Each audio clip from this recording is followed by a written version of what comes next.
The television courtroom had never seen anger erupt with such intensity. Police Chief Benjamin Brennan stood before Judge Judy Shindlin, his face flushed deep red, his arm thrust forward as if it were a weapon. His voice rang out sharp and uncontrollable as he shouted the words that would ultimately unravel everything he had built. "I own you." The silence that followed was suffocating. Every person in the room froze in place. The audience inhaled sharply in shock. Bailiff Byrd instinctively stepped forward, positioning himself closer. Judge Judy, however, did not move. She remained perfectly still, her eyes narrowing into that unmistakable stare that had reduced even seasoned attorneys to silence. This was no ordinary outburst. This was a police chief, 25 years in uniform, losing control in open court. The target of his fury, Detective Sarah Singania, shrank back in her seat, visibly shaken as years of mistreatment seemed to crash down on her all at once.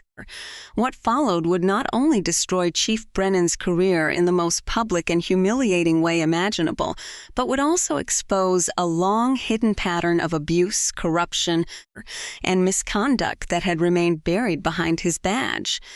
In that moment, Judge Judy was about to demonstrate that no title, no authority, and no position could shield someone from accountability in her courtroom.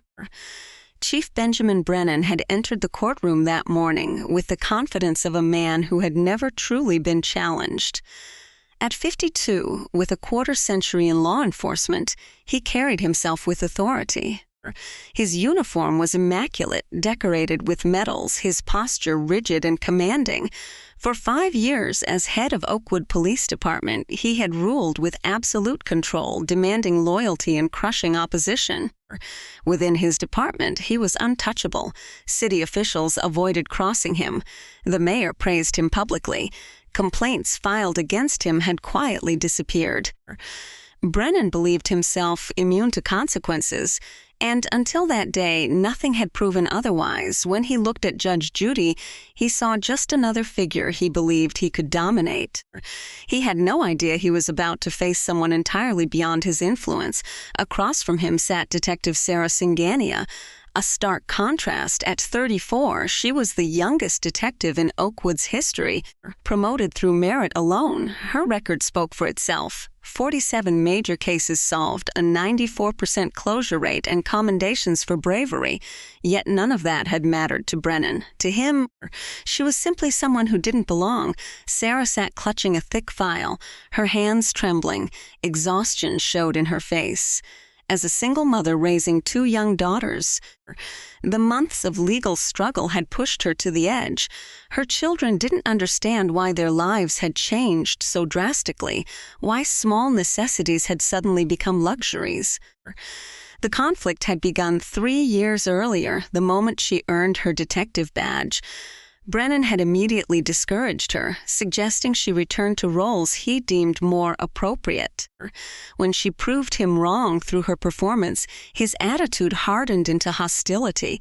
He belittled her in meetings, reassigned her cases, undermined her authority, and subjected her to degrading remarks. When she filed a formal complaint, his response was swift and damaging.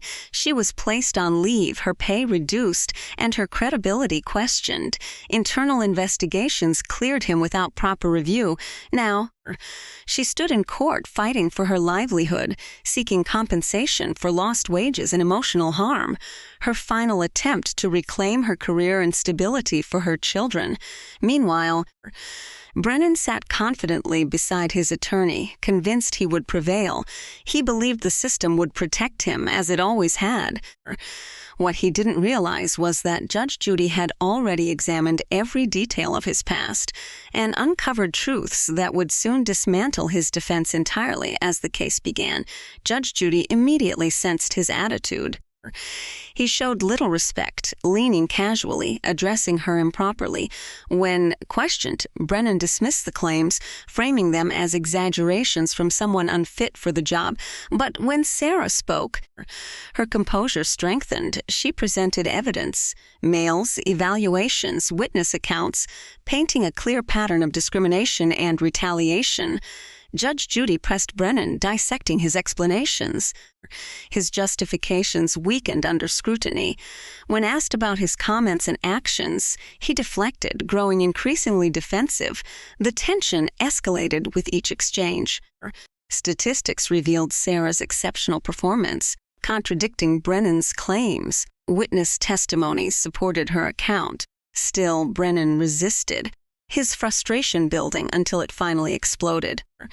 He stood abruptly, his voice rising as he lashed out at the court, at the system, and ultimately at Sarah.